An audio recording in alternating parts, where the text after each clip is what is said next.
വാക്സിനുകളെ പറ്റി ഇന്ന് പലതരത്തിലുള്ള ദുഷ്പ്രചരണങ്ങളും നടന്നുകൊണ്ടിരിക്കുന്ന ഒരു കാലഘട്ടമാണ്. ഒരുപാട് ആളുകൾ അതിന്റെ പിന്നാലെ ഊർജം ചെലവ് ചെയ്യുന്നുണ്ട്. അതിൽ വല്ല കഴമ്പുമുണ്ടോ? വാക്സിനുകൾ എന്ന് പറഞ്ഞാൽ പല രോഗങ്ങൾക്കുമുള്ള വാക്സിനുകൾ ഇന്ന് ലഭ്യമാണ്, നിലവിലുണ്ട്.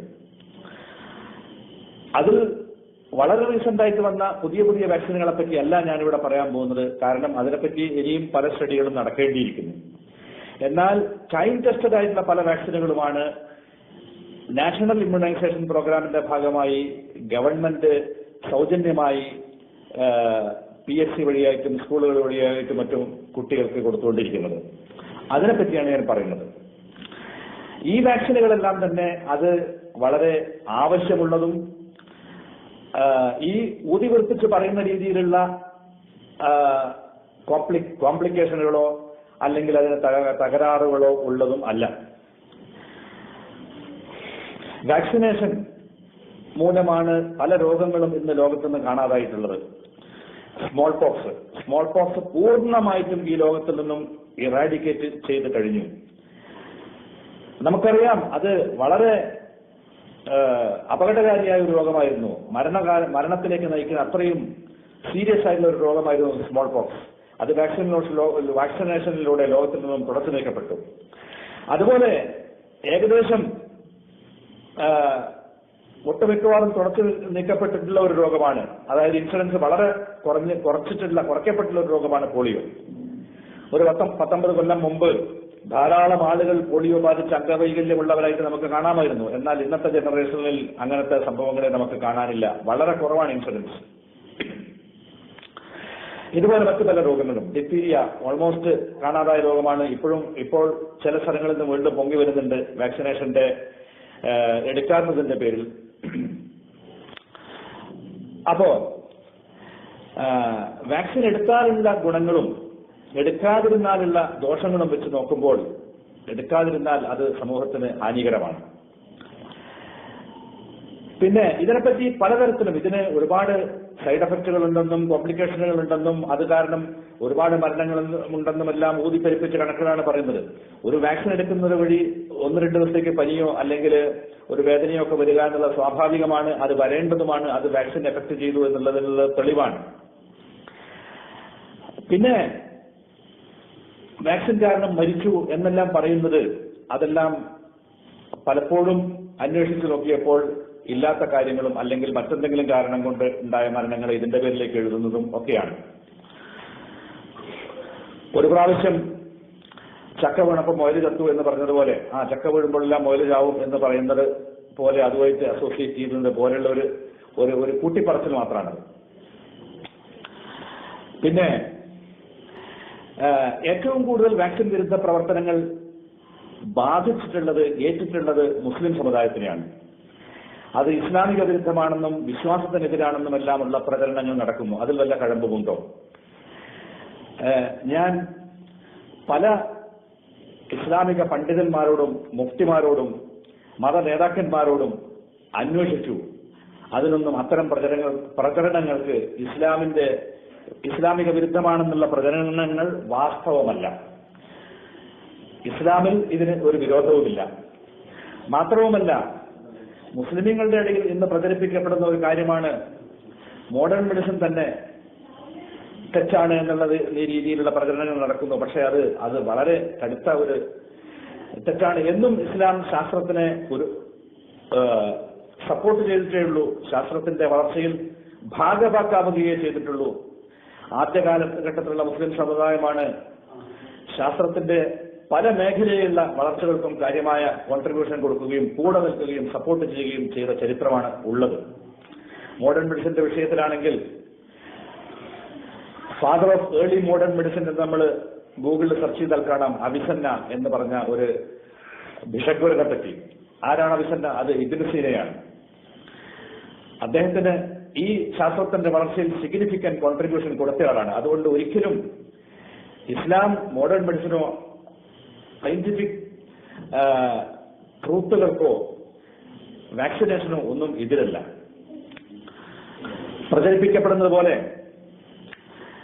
ഉള്ള കാര്യങ്ങളല്ല വാസ്തവത്തിൽ നമ്മളുടെ ഒബ്സർവേഷനിൽ മറിച്ചാണ് കാണുന്നത്. വാക്സിൻ എടുക്കാത്ത പല ആളുകൾക്കും രോഗങ്ങൾ വന്നതായിട്ടും മരണം വരെ സംഭവിച്ചതായിട്ടും ധാരാളം കേസുകൾ നമ്മളുടെ മുന്നിൽ നേർക്കറിവുള്ള കേസുകൾ സംഭവിച്ചിട്ടുണ്ട്. അതുകൊണ്ട് തീർച്ചയായിട്ടും ഈ ഒരു ദുഷ്പ്രചരണത്തിൽ നിന്നും എല്ലാവരും വിട്ടുനിൽക്കണമെന്നും പിന്തിരിയണമെന്നും ഇത് സ്വാർത്ഥ താല്പര്യത്തിന്റെ പേരിൽ മാത്രം തടക്കപ്പെടുന്ന ചില വസ്തുതകളാണെന്ന് തിരിച്ചറിയണമെന്ന് അഭ്യർത്ഥിക്കുന്നു. പിന്നെ ഈ എതിർക്കുന്ന ആളുകൾ പല വിശ്വസിപ്പിക്കുന്ന തരത്തിലുള്ള പല കളികളും ചെയ്യുന്നു. അതെല്ലാം അറിവില്ലാത്ത ജനങ്ങൾ അതിലെല്ലാം പെട്ടുപോവുകയും ചെയ്യുന്നു. അതായത് പല വെബ്സൈറ്റുകളും ബ്ലോഗുകളും മറ്റും ഉണ്ടാക്കി അതിലുണ്ട്, ഇവിടെയുണ്ട്, ആ വീഡിയോയിലുണ്ട്, യൂട്യൂബിലുണ്ട്, അവിടെ പറഞ്ഞിട്ടുണ്ട്, ഇവിടെ പറഞ്ഞിട്ടുണ്ട്. അവിടെയും ഇവിടെയും വ്യക്തികൾ പറയുന്നതിനൊന്നും ശാസ്ത്രത്തിന്റെ മുന്നിൽ യാതൊരു വിലയുമില്ല. ശാസ്ത്രത്തിന്റെ മുന്നിൽ മോഡേൺ മെഡിസിനിൽ ഒരു മരുന്ന് പുതുതായിട്ട് കണ്ടുപിടിക്കുകയാണെന്നുണ്ടെങ്കിൽ, ഒരു വാക്സിൻ ഉണ്ടാക്കുകയാണെങ്കിൽ അതിന് ഒരുപാട് പരീക്ഷണ നിരീക്ഷണങ്ങൾ നടത്തിയിട്ടാണ് ഇതെല്ലാം പുറത്തു കൊണ്ടുവരുന്നത്. ഒരു മരുന്ന് പുതിയതായിട്ട് ഇറക്കുന്നുണ്ടെങ്കിൽ അത് ആദ്യം ലബോറട്ടറി സ്റ്റഡികൾ നടത്തും, ആനിമൽ സ്റ്റഡീസ് നടത്തും. അതൊക്കെ കഴിഞ്ഞ് അവസാനമാണ് അതൊക്കെ സേഫാണെന്ന് കണ്ടതിന് ശേഷം മാത്രമേ അത് ക്ലിനിക്കൽ ട്രയലിന് വേണ്ടിയിട്ട് ഇറക്കാറുള്ളൂ. അത് തന്നെ ക്ലിനിക്കൽ ട്രയൽ തന്നെ എന്താണ്, അവിടെ സംഭവിച്ചു, ഇവിടെ സംഭവിച്ചു, ഒരാൾക്ക് സംഭവിച്ചു, രണ്ടാൾക്ക് സംഭവിച്ചു എന്നുള്ളതൊന്നുമല്ല. ആയിരക്കണക്കിന് പതിനായിരക്കണക്കിന് ആളുകളെ റിക്രൂട്ട് ചെയ്ത് റാൻഡമൈസ്ഡ് ക്ലിനിക്കൽ ട്രയലുകൾ, ഡബിൾ ബ്ലൈൻഡഡ് റാൻഡമൈസ്ഡ് ക്ലിനിക്കൽ ട്രയലുകൾ നടത്തി, അതും മൾട്ടി സെൻട്രിക് ട്രയലുകൾ നടത്തിയിട്ടൊക്കെയാണ് ഓരോ കൺക്ലൂഷനിൽ എത്തുന്നത്.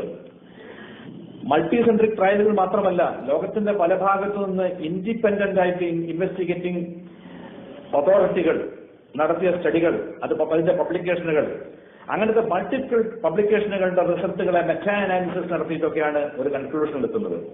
അത് ഒരു പേപ്പറിൽ വന്നു, അല്ലെങ്കിൽ ഒരു യൂട്യൂബിൽ വീഡിയോ ഉണ്ട്, ഒരാൾ പറഞ്ഞു, അയാൾ പറഞ്ഞു എന്ന് പറയുന്നത് പോലുള്ള ഒരു സംഭവമല്ല.